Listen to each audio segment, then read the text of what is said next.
को आखिर समाधान कैसे है पावे इसका वो? समाधान यही है। मैं तो बहुजन समाज के अपने भाइयों से, मुस्लिम भाइयों से और पिछड़े भाइयों से, अल्पसंख्यक भाइयों से यही अपील करूंगा कि जितना भी हो सके एक दूसरे के प्रति आपसी भाईचारा, आपसी प्यार, आपसी सौहार्द बनाए रखें। और जहां अगर जैसे बोध गया महाबोधि मंदिर का मामला आया था तो मुसलमानों को उनके कदम से कदम मिलाकर साथ खड़े होना चाहिए। और अगर वक्फ बोर्ड बिल का मामला आया है तो बहुजन समाज के एक एक युवक को, एक एक व्यक्ति को साथ खड़े होना चाहिए। और सिखों का मामला आएगा तो ईसाइयों को साथ में खड़े होना चाहिए। और इन मनुवादी विचारधारा के लोगों को मुंह तोड़ करारा जवाब देना चाहिए। यही बहन मायावती की मांग है। जो बाबा साहेब भीमराव अंबेडकर ने संविधान बनाया, संविधान की अनुच्छेद 25 और 26 को खत्म करने की कवायद शुरू हो गई है। ये क्या है?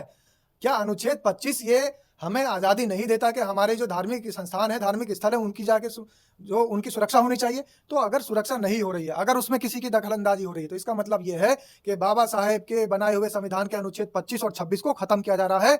और बाबा साहेब के बनाए हुए अनुच्छेद कभी गलत नहीं हो सकते। बाबा साहेब के बनाए हुए अनुच्छेदों को अगर बचाना है तो जागरूकता फैलानी पड़ेगी, वीडियो को फैलाना पड़ेगा। और आपस में जो मेरे दलित भाई देख रहे हैं वो मुसलमान भाइयों को इस वीडियो को भेजें, और जो मुस्लिम भाई देख रहे हैं वो दलित भाइयों को भेजें, और जो पिछड़े भाई देख रहे हैं वो सारे अनुसूचित जाति जनजाति के लोगों को, अल्पसंख्यक लोगों को। नमस्कार, क्या हाल चाल है? सब ठीक है? बहुत बढ़िया, बहुत बढ़िया। अपने और अपने को ख्याल रखो और जब टाइम मिले तो वीडियो जरूर देखो। देसी देख, बिगर ब्रेक, पकड़ लाग लपेट, बिल्कुल देसी अंदाज में। मैं विपिन बेबाक, मेरे साथ मेरे सहयोगी सादाब रिजवी। जय हिंद, सत श्री अकाल, जय भीम, आदाब। मेरा नाम है शादाब। देश में केंद्र सरकार मुसलमानन के भले के नहीं है, नया कानून लेके आ गई है। वक्फ संशोधन विधेयक 2025 लोकसभा में पास है गो है। और अब मुसलमानन की सिरदर्दी हमेशा हमेशा के नहीं ख़त्म करने की तैयारी कर चुकी है बीजेपी सरकार। हिंदुन को पूरा भलो है चुको है।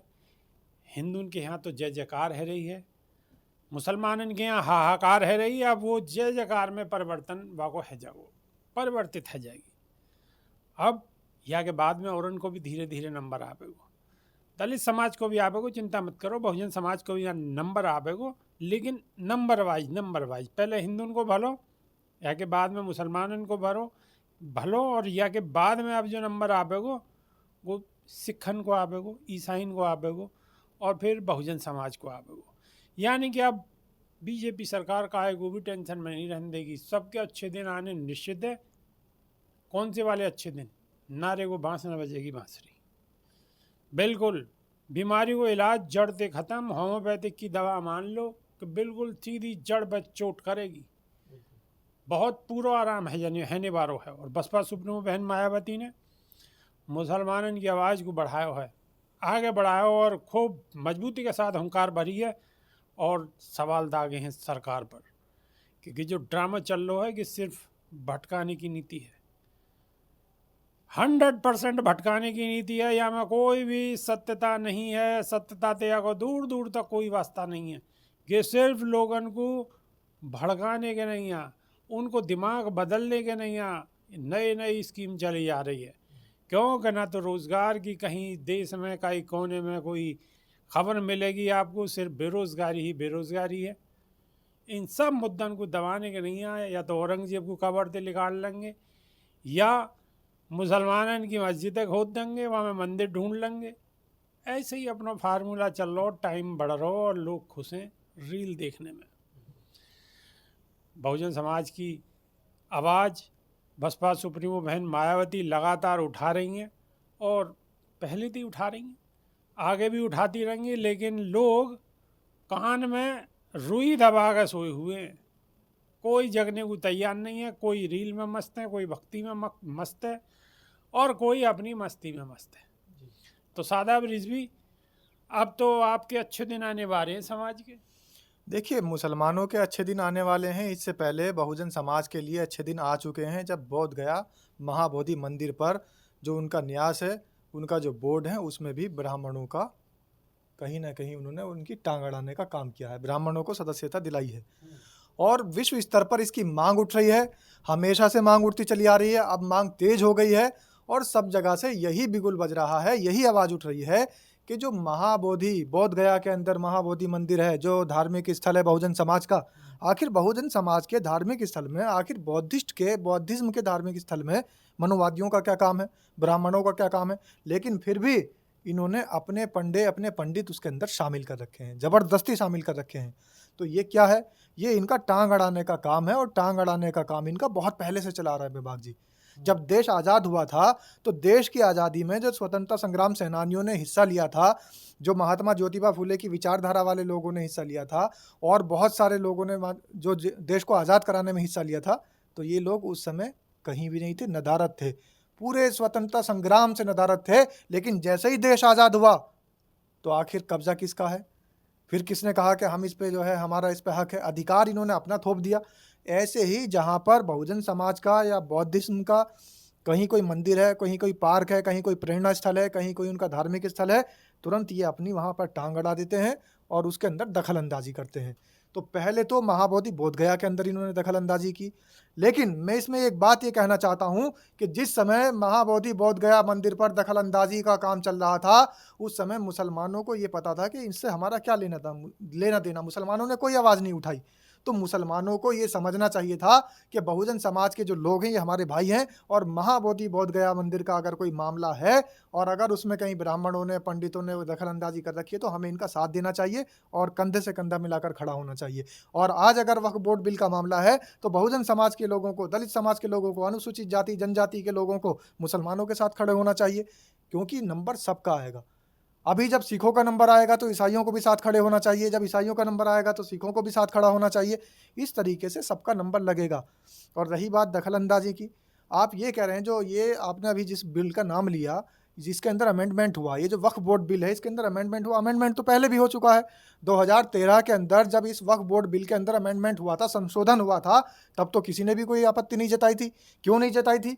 क्योंकि उसके अंदर दखल अंदाजी नहीं थी, बल्कि बिल को मजबूत किया गया था। इस बार दखल अंदाजी है, और ये कह रहे हैं कि इसके अंदर महिलाओं की भी जो है भागीदारी होनी चाहिए। वो एक लैंगिक समान अधिकार चाहते हैं। लैंगिक समान अधिकार चाहने की वजह से उसके अंदर महिलाओं की भी भागीदारी ये चाहते हैं। ये जो वक्फ बिल का अमेंडमेंट हुआ है, ये जो वक्फ बोर्ड का बिल का अमेंडमेंट हुआ है, इसमें ये कह रहे हैं कि इसके अंदर महिलाओं को भी सदस्यता दी जाएगी, कम से कम 2 महिलाएं होंगी। तो आप मुझे बताइए, जो वैष्णो देवी माता मंदिर है, वहाँ का जो श्राइन बोर्ड है, उसके अंदर कितनी महिलाओं को भागीदारी दे रखी है? आप ये बताइए, उत्तर प्रदेश के अंदर काशी विश्वनाथ मंदिर बोर्ड है, उसके अंदर कितनी महिलाओं को भागीदारी दे रखी है? दूसरी बात, वैष्णो देवी का जो श्राइन बोर्ड है, उसके अंदर कितने मुस्लिमों को और कितने बहुजन समाज के दलित लोगों को इन्होंने सदस्य बनाया है? ये भी तो जवाब देना चाहिए इन लोगों को। साथ ही जो बना हुआ हिंदू धर्मार्थ धार्मिक न्यास बोर्ड, तो हिंदू धर्मार्थ धार्मिक न्यास बोर्ड, जो कि मंदिरों के संरक्षण के लिए बोर्ड बना हुआ है, उसके अंदर बहुजन समाज के कितने लोगों को रखा है? उसके अंदर बहुजन समाज के कितने लोगों को इन्होंने सदस्यता दे रखी है? उसके अंदर कितनी महिलाओं को सदस्यता दे रखी है? ये भी तो साफ करना चाहिए।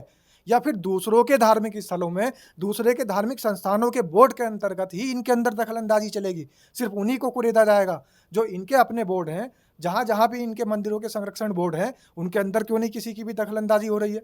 वहाँ पर दलितों को या मुसलमानों को क्यों नहीं सदस्य बनाया जा रहा है? वहाँ पर पारदर्शिता क्यों नहीं नजर आ रही है? सारी पारदर्शिता इनको बोधगया महाबोधि मंदिर में नजर आती है, या फिर मुसलमानों के धार्मिक संस्थानों में, या फिर बोर्ड में नजर आती है। तो इसका मतलब साफ है कि निशाना बहुजन समाज है, निशाना अल्पसंख्यक समाज है, निशाना वंचित समाज है, निशाना दलित समाज है, निशाना अनुसूचित जनजाति है, अनुसूचित जाति है, निशाना पिछड़ा वर्ग है।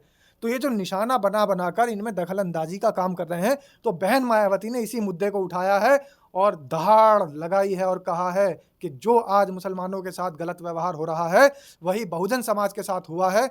वही आप देख लीजिएगा कि बोध गया के अंदर महाबोधि मंदिर के लिए हुआ, और वो दिन दूर नहीं जब सिखों के लिए भी वही काम होगा, ईसाइयों के लिए भी वही काम होगा, पिछड़ों के लिए वही काम होगा, अल्पसंख्यकों के लिए वही काम होगा, अनुसूचित जनजाति के लिए वही काम होगा, अनुसूचित जाति के लिए वही काम होगा, दलित के, शोषित के, वंचित के लिए वही काम होगा। ये सिर्फ इनकी मनुवादी विचारधारा बढ़ रही है और कुछ नहीं। बिल्कुल सादाब रिजवी, आप सही कह रहे हो, लेकिन बदलाव होगा कैसे? लोग जागेंगे कैसे? लोग तो बिल्कुल मस्त हैं भाई। लोग तो कहीं ना कहीं ऐसे चक्रव्यूह में फंसे हुए हैं कि वो उलझे हुए हैं, अपने नून तेल लकड़ी के चक्कर में उलझे हुए हैं, कचू रील के चक्कर में उलझे हुए हैं, बेरोजगारी के चक्कर में उलझे हुए हैं। तो यागो आखिर समाधान कैसा है पापा? इसका समाधान यही है। मैं तो बहुजन समाज के अपने भाइयों से, मुस्लिम भाइयों से और पिछड़े भाइयों से, अल्पसंख्यक भाइयों से यही अपील करूंगा कि जितना भी हो सके एक दूसरे के प्रति आपसी भाईचारा, आपसी प्यार, आपसी सौहार्द बनाए रखें। और जहां अगर जैसे बोध गया महाबोधि मंदिर का मामला आया था तो मुसलमानों को उनके कदम से कदम मिलाकर साथ खड़े होना चाहिए। और अगर वक्फ बोर्ड बिल का मामला आया है तो बहुजन समाज के एक एक युवक को, एक एक व्यक्ति को साथ खड़े होना चाहिए। और सिखों का मामला आएगा तो ईसाइयों को साथ में खड़े होना चाहिए। और इन मनुवादी विचारधारा के लोगों को मुंह तोड़ करारा जवाब देना चाहिए। यही बहन मायावती की मांग है। बहन मायावती की यही मांग है, यही हमारी मांग है, और आपकी भी यही मांग होनी चाहिए। और मांग ऐसे ही नहीं होनी चाहिए, और साथ ही मांग होने के नहीं आगे खबर दूर तक जानी चाहिए, सब लोगों को जानकारी होनी चाहिए। क्योंकि आखिर सबके साथ ये कौन सी चालाकी से नीति बनाई जा रही है और चाल जी। चली जा रही है। और बेबाक जी, सबसे बड़ी साजिश जो बाबा साहेब भीमराव अंबेडकर ने संविधान बनाया, संविधान की अनुच्छेद 25 और 26 को खत्म करने की कवायद शुरू हो गई है। ये क्या है? क्या अनुच्छेद 25 ये हमें आज़ादी नहीं देता कि हमारे जो धार्मिक संस्थान है, धार्मिक स्थल है, उनकी जाके जो उनकी सुरक्षा होनी चाहिए? तो अगर सुरक्षा नहीं हो रही है, अगर उसमें किसी की दखलंदाजी हो रही है, तो इसका मतलब ये है कि बाबा साहेब के बनाए हुए संविधान के अनुच्छेद 25 और 26 को खत्म किया जा रहा है। और बाबा साहेब के बनाए हुए अनुच्छेद कभी गलत नहीं हो सकते। बाबा साहेब के बनाए हुए अनुच्छेदों को अगर बचाना है तो जागरूकता फैलानी पड़ेगी, वीडियो को फैलाना पड़ेगा। और आपस में जो मेरे दलित भाई देख रहे हैं वो मुसलमान भाइयों को इस वीडियो को भेजें, और जो मुस्लिम भाई देख रहे हैं वो दलित भाइयों को भेजें, और जो पिछड़े भाई देख रहे हैं वो सारे अनुसूचित जाति, जनजाति के लोगों को, अल्पसंख्यक लोगों को इस वीडियो को भेजें। क्योंकि वीडियो जब दूर दूर तक जाएगी तो लोगों को पता लगेगा कि बाबा साहेब भीमराव अंबेडकर के बनाए हुए अनुच्छेद एक एक करके कैसे खत्म किए जा रहे हैं और हमारे धार्मिक स्थल भी कैसे असुरक्षित हो रहे हैं। बहन जी इसी बात की मांग कर रही है कि बाबा साहेब भीमराव अंबेडकर का संविधान रहेगा तो देश रहेगा। बिल्कुल, बाबा साहिब का संविधान रहेगा तो देश रहेगा, और देश रहेगा तो हम और आप सब सेफ रहेंगे। तो अभी के नहीं, सिर्फ इतना ही। नई वीडियो में फिर रूबरू होंगे। देसी देख बिगर ब्रेक बगैर लाग लपेट, बिल्कुल देसी अंदाज में। बहुत बहुत धन्यवाद। जय भीम, जय संविधान। नमस्कार।